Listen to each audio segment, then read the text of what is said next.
बिस्मिल्लाहिर्रहमानिर्रहीम। इतवार की ख़ुसूसी सवाल व जवाब की नशिस्त में आपका इस्तक़बाल, आपका खैर मक़दम है। अस्सलामु अलैकुम वरहमतुल्लाहि वबरकातुहू। जैसा कि इससे पहले भी ये बात कही गई है कि बहुत से सवालात ऐसे होते हैं जिनके जवाबात लंबे होते हैं, तो उनको हम इस इतवार की ख़ुसूसी सवाल व जवाब में नहीं डालते, बल्कि उसको हम अलग से अपलोड कर देते हैं। और बसा औक़ात ऐसा होता है कि कुछ सवालात ऐसे होते हैं कि जिनका जवाब सोशल मीडिया पर मुनासिब नहीं होता। सिक्योरिटी पर्पज़ के एतबार से या मुल्की हालात के एतबार से उनका जवाब देना सोशल मीडिया में मुनासिब नहीं होता, तो इस तरह के भी सवालात के जवाब हम सोशल मीडिया पर नहीं डालते।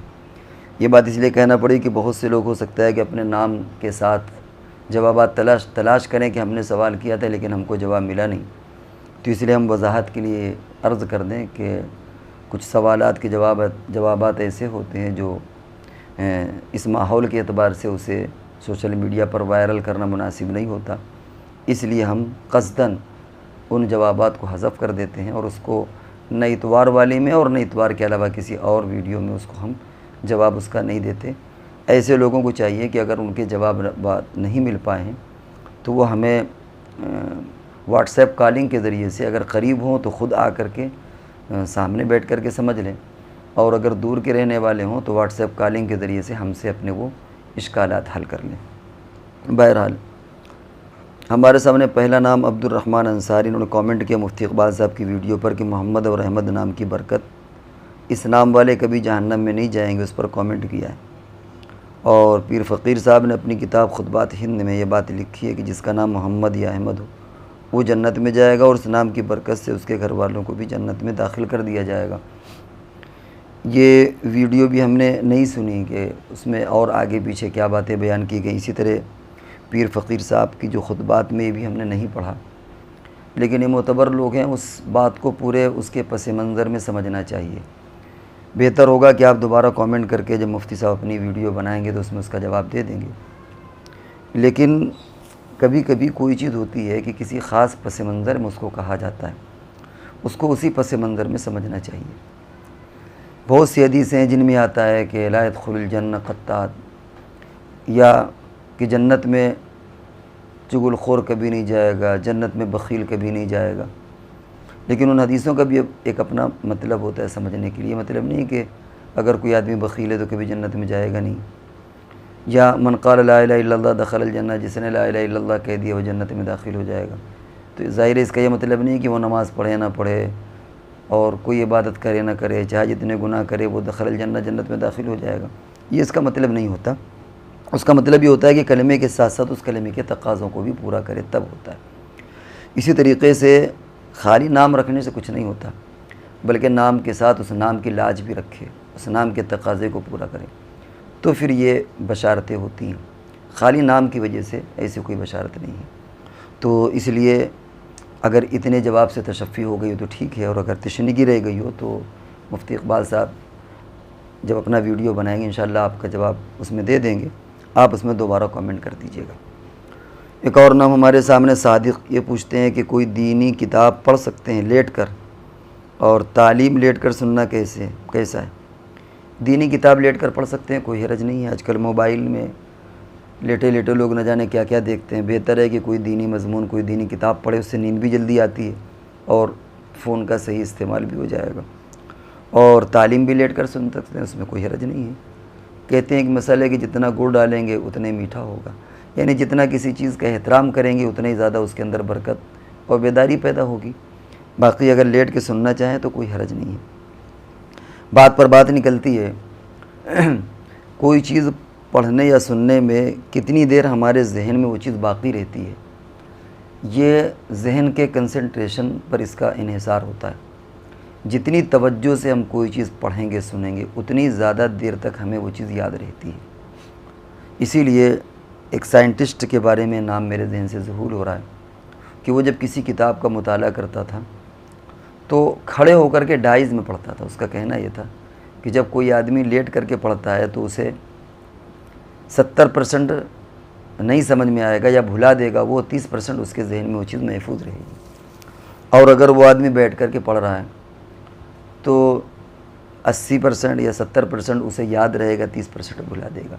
लेकिन अगर कोई आदमी खड़े खड़े किताब को पढ़ेगा तो ऐसी शक्ल में पूरा का पूरा उसके जहन में वो चीज़ महफूज रहती है। उसकी वजह ये कि बैठकर पढ़ने में कभी कभी आदमी ऊँघ जाता है, सोने लगा, ऊँघने लगा, तो जो उसे हासिल करना है पूरी बेदार मगज़ी से वो चीज़ हासिल नहीं हो पाती।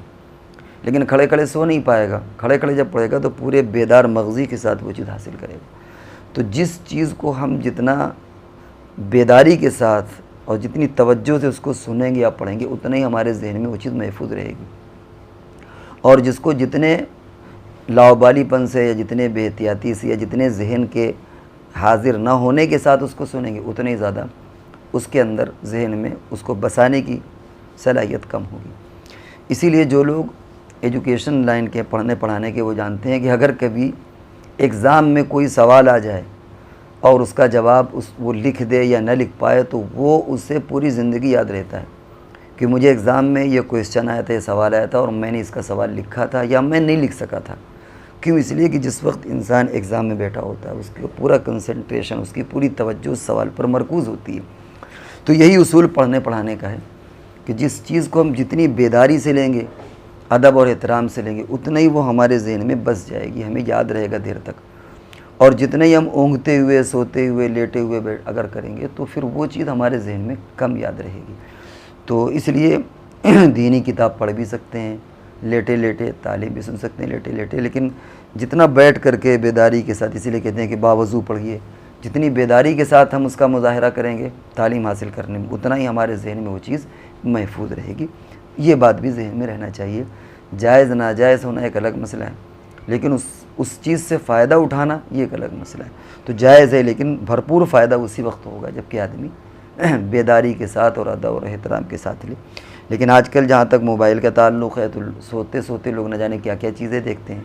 बेहतर शक्ल यही है कि आदमी कोई दीनी मजमून या दीनी किताब पढ़े उसके अंदर। एक और सवाल हमारे सामने इन्हीं का है कि किसी के पास उसके दादा नाना की फ़ोटो उसको हटाएं तो क्या करें, जला दें या क्या करें। और तीसरा सवाल इनका है कि कुरान के कवर का जुज़दान फट गया है, वो सिल नहीं सकता, बहुत पुराना हो गया, उसको क्या करें। दादा दादी नाना नानी के जो फ़ोटो हैं वो तो फजूल हैं, उनको आप जला दीजिए, कोई हरज नहीं उसमें जलाने में। और रहा कुरान, तो कुरान के जुज़दान से भी थोड़ी सी हमदर्दी हो जाती है, यानी अक़ीदत हो जाती है और ईमानी अलामत है। रहा नफ्स मसला जवाज़ का, तो जायज़ तो है, आप उसे जला सकते हैं, उसे फेंक सकते, कुछ भी करें, क्योंकि वो कोई कुरान तो है नहीं। लेकिन चूँकि कुरान से उसकी निस्बत जुड़ चुकी है इसलिए अंदर का ये ज़मीर गवारा नहीं करता कि उसके साथ ऐसा कोई सलूक किया जाए।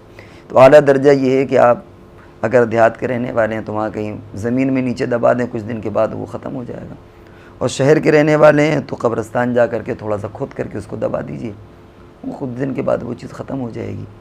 तो कुरान के जुज़दान को अगर उसे इस तरह फेंकना भी मुनासिब नहीं है और जलाने में भी अंदर से तबीयत आमादा नहीं होती, तो इसलिए उसकी बेहतर शक्ल यही है कि उसको ज़मीन के नीचे दबा दीजिए, उसको जहाँ खोद करके, और इंशाअल्लाह कुछ दिन के बाद वो खुद ज़मीन बन जाएगी, मिट्टी बन जाएगा वो।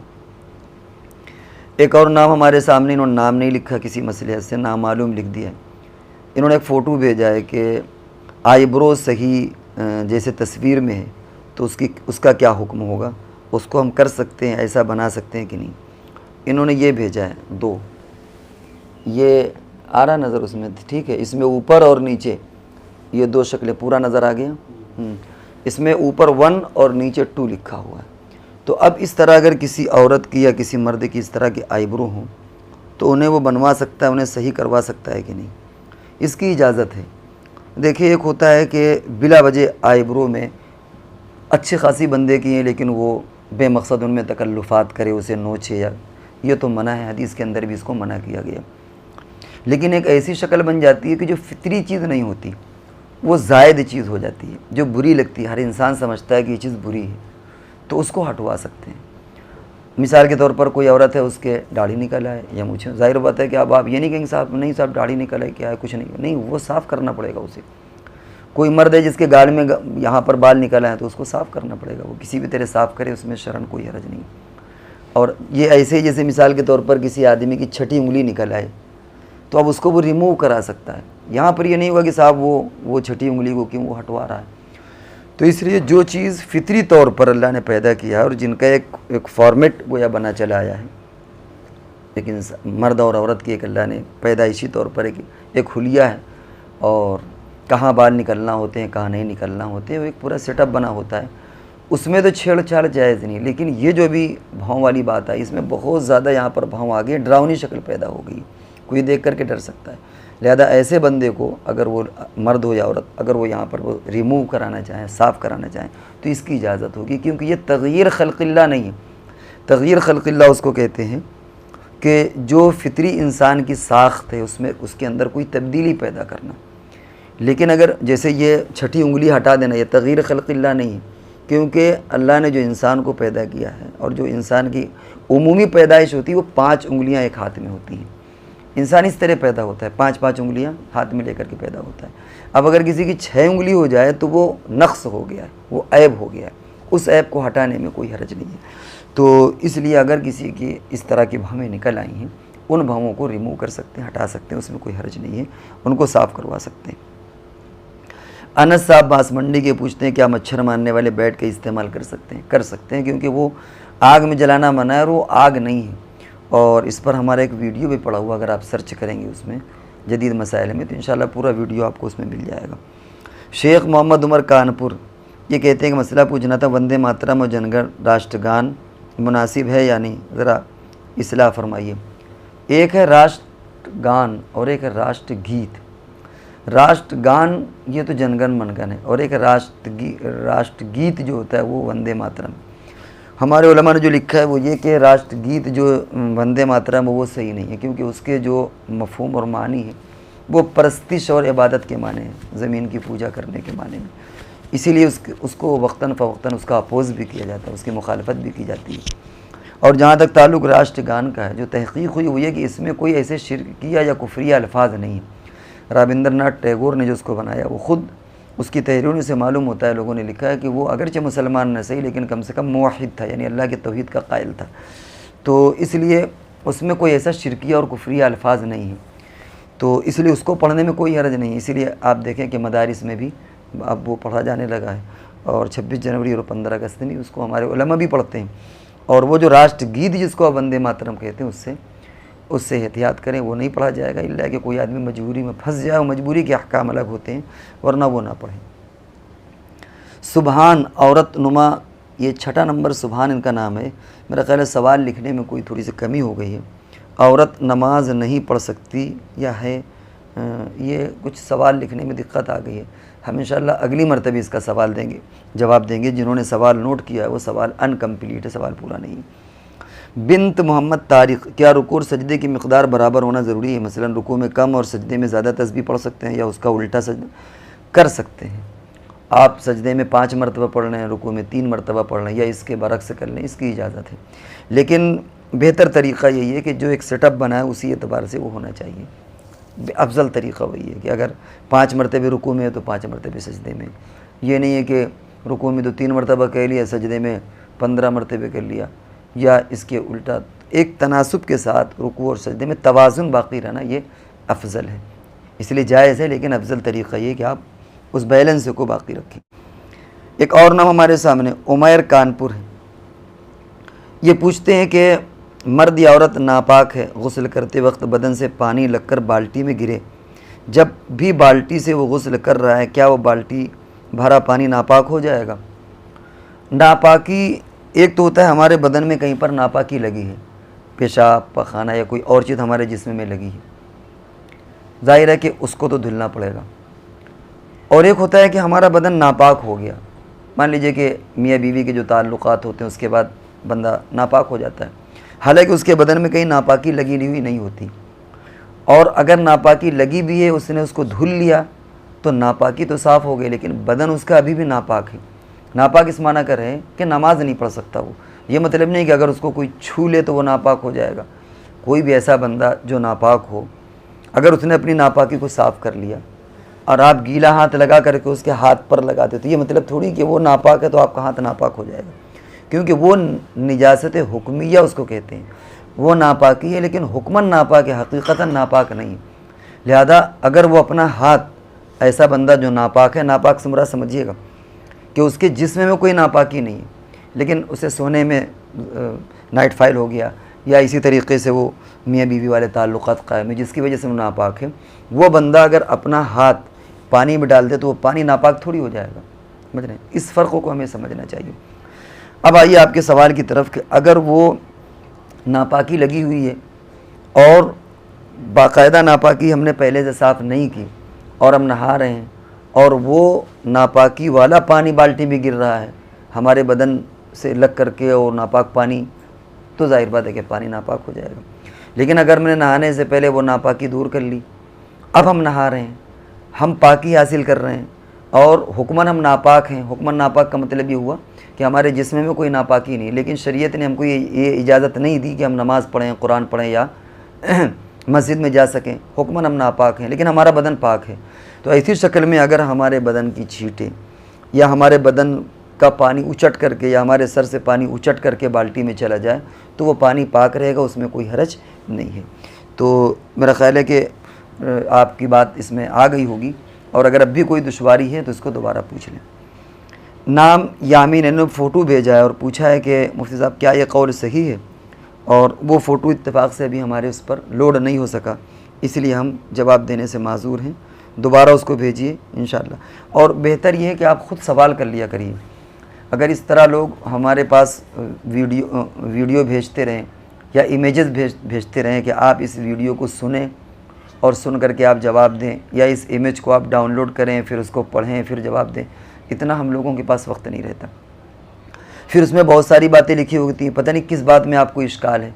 तो बेहतर, इससे पहले भी हमने वजाहत की थी कि बेहतर शक्ल ये है कि जो भी आप इमेज हो आप ख़ुद उसे डाउनलोड करें, उसे पढ़ें, और जो बात आपकी समझ में नहीं आई उसको आप लिखें या ऑडियो में भेज दें। यह हमारे लिए आसान होती है। हम बाकायदा उस इमेज को डाउनलोड करें फिर उसमें तज्ज़िया करें फिर आपका जवाब दें, यह हमारे लिए मुश्किल होता है। या हम उस वीडियो को डाउनलोड करें फिर उसमें 5 मिनट की 10 मिनट की वीडियो सुनें फिर उसमें आपकी बात का एतराज़ ढूंढें कि पता नहीं कौन सी बात आप समझना चाहते हैं, यह हमारे लिए मुश्किल अमल होता है। इसलिए हम ऐसा ना किया करें, आप ख़ुद ये काम, इतनी मेहनत आप कर लिया करें और पका पकाया हमको भेजा करें। उसमें हम ये सब करने में हम लोगों के लिए ज़हमत होती है क्योंकि बहुत सारे काम होते हैं। ज़फ़र में मंडी या अस्सलाम वालेकुम, वालेकुम अस्सलाम, ये कहते हैं कि किसी शख्स का नज़रिया हो कि नफ्स बशरियत में तमाम नबी सल्लल्लाहु अलैहि वसल्लम मुमासिल और मुसावी हैं, क्या ये जुमला कहना नबी अकरम सल्लल्लाहु अलैहि वसल्लम की तौहीन है? जिस चीज़ को ख़ुद कुरान ने बार बार कहा हो, इन्नमा अना बशरुम मिथलुकुम, तो अगर आदमी ये कह दे तो उसमें क्या हरज है? इसमें कोई हुजूर की तौहीन नहीं है। हुजूर अलैहिस्सलातु वस्सलाम की जो ज़ात बाबरकत है और जो बुलंदी है, जिसको मेरा ख़्याल माजिद देवबंदी ने बड़ा अच्छा शेर कहा है कि कोई जाने तो क्या जाने, खुदा ही जाने मकाम उनका, कि आपका मकाम तो खुदा ही जानता है, हम तो बयान भी नहीं कर सकते, बल्कि हमारी ये ज़बान भी इस लायक नहीं कि आपका नाम लें, इसलिए कि ज़बान से न जाने क्या क्या झूठ भी बोलते हैं, ग़ीबत भी करते हैं और नामुनासिब अल्फाज भी निकालते हैं। उससे आपका पाक नाम लें तो सच्ची बात तो है कि हमारी ज़बान भी इस लायक नहीं है। लेकिन जहाँ तक इस बात का ताल्लुक़ है कि बशरियत में, बशरियत का मतलब क्या होता है? बशरियत का मतलब अफजलियत या रूहानियत में बराबर होना हरगिज़ मंशा नहीं। बशरियत का सिंपल सा मतलब ये है कि जैसे हमको प्यास लगती है, भूख लगती है और इंसान को नींद लगती है, पेशाब पखाना का तकाज़ा होता है, बंदा थकता है, उसे चोट लगती है, यही चीज़ें हुज़ूर अलैहिस्सलातु वस्सलाम के साथ थी। तो इसमें कौन सी तौहीन की बात है? आपको भूख भी लगती थी, प्यास भी लगती थी, आप पेशाब पखाना भी फरमाते थे, आपको चोट भी लगती थी, तो जो बशरी तकाज़े होते हैं वो आपके साथ थे। बस ये सिर्फ मंशा होता है। बाकी हाशा कल्ला, ये कौन ऐसा उम्मती होगा जो कहेगा कि वो हमारे जैसे हैं? ये तो कोई बात ही नहीं हुई। लेकिन हमारे जैसे होने के जहाँ पर ही बात आती है उसका मंशा होता है कि जैसे हमारे उंगली हैं आपकी भी उंगली, जैसे हमारी ये खाल है आपकी भी खाल है, जैसे हमारे अंदर ये जिस्मानी बहुत से अवारिद लगे हुए हैं, आप सल्लल्लाहु अलैहि वसल्लम के साथ भी अवारिस हैं। वो इस चीज़ में तशबीह होती है। तशबीह कभी मिन कुल्लिल वजू नहीं होती। मिन कुल्लिल वजू का मतलब ये कि तमाम एतबार से तशबीह नहीं है, वो तशबीह ख़ास चीज़ के अंदर होती है कि इस चीज़ में बशर और बशर होने के एतबार से मुमासिल है। तो जो कुरान में जो कहा गया इन्नमा अना बशरुम मिथलुकुम, और हुज़ूर अलैहिस्सलाम ने भी हदीसों में फरमाया बहुत बहुत सी हदीसें मौजूद हैं।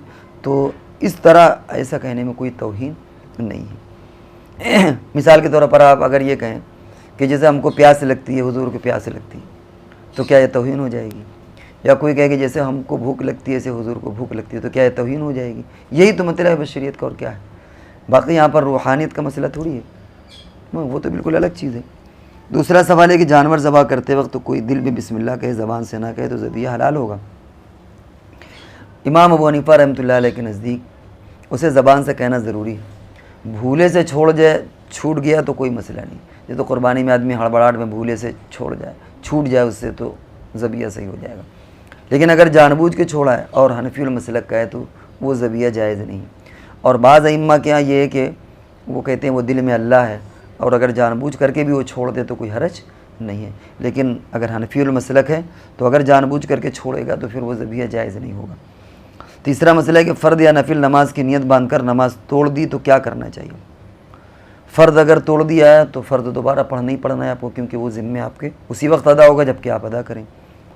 और नफिल अगर तोड़ दी तो ये भी ऐसा महसूस होता है कि जिन्होंने सवाल किया है वो सवाल वाले शायद गैर मुक़ल्लिदीन की कुछ बातें सुन ली हो उन्होंने, क्योंकि इमाम शाफ़ी रहमतुल्लाह अलैह के यहाँ और बाद इम्मा के यहाँ अगर नफिल नमाज नियत बांध के तोड़ दे तो उसमें कोई हरज नहीं है, वो तोड़ सकता है। वो कहते हैं उसकी क़ज़ा नहीं है। लेकिन इमाम अबू हनीफा रहमतुल्लाह अलैह के यहाँ उसकी क़ज़ा है। हमारे यहाँ मसला है, हमारे यहाँ से मुराद है कि इमाम अबू हनीफा रहमतुल्लाह अलैह के यहाँ कि नमाज शुरू करने से कोई भी अमल, नफिल अमल भी शुरू करने से वाजिब हो जाता है। अब अगर उसे तोड़ेगा तो अब वो वाजिब हो गया, अब उसको करना ही करना है। जब तक बंदा वो काम नहीं करता तो उसको इख्तियार ऑप्शन है, लेकिन जब शुरू कर दिया नमाज़ पढ़ना अब वो वाजिब हो गया। और तोड़ देने के बाद अब गोया वो सुन्नत नहीं क़ज़ा कर रहा, नफिल नहीं, बल्कि वो वाजिब को अदा कर रहा है वो। इसलिए हमारे यहाँ अगर फ़र्ज़ तो पढ़ना ही पढ़ना है, लेकिन अगर नवाफिल भी वो नियत बांध करके तोड़ देगा तो हमारे यहाँ उसकी क़ज़ा करना लाजिम है। और बाद इम्मा क्या है कि वो लाजिम नहीं है, उनके अपने दलाइल हैं और उसका ये मौका नहीं है। अहनाफ दलाइल ये देते हैं कि अल्लाह तबारक व तआला ने फरमाया वला तुबतिलू अअमालकुम, कि देखो अपने अमल को ज़ाय मत करो। और यहाँ ये कि आपने नमाज 2 रकात की नियत बांधी और तोड़ के उसको ज़ाय कर दिया, इसलिए अहनाफ कहते हैं कि ये मुनासिब नहीं है, दोबारा फिर 2 रकात नमाज़ पढ़ो। तो अल्हम्दुलिल्लाह ये सवाल जवाब की नशिस्त हमारी ख़त्म हुआ चाहती है, ख़त्म हो गई, और हम अगली नशिस्त तक के लिए आपसे रुख़्सत होते हैं। जब तक के लिए आप हमें इजाज़त दीजिए। वस्सलामु अलैकुम व रहमतुल्लाहि व बरकातुहू।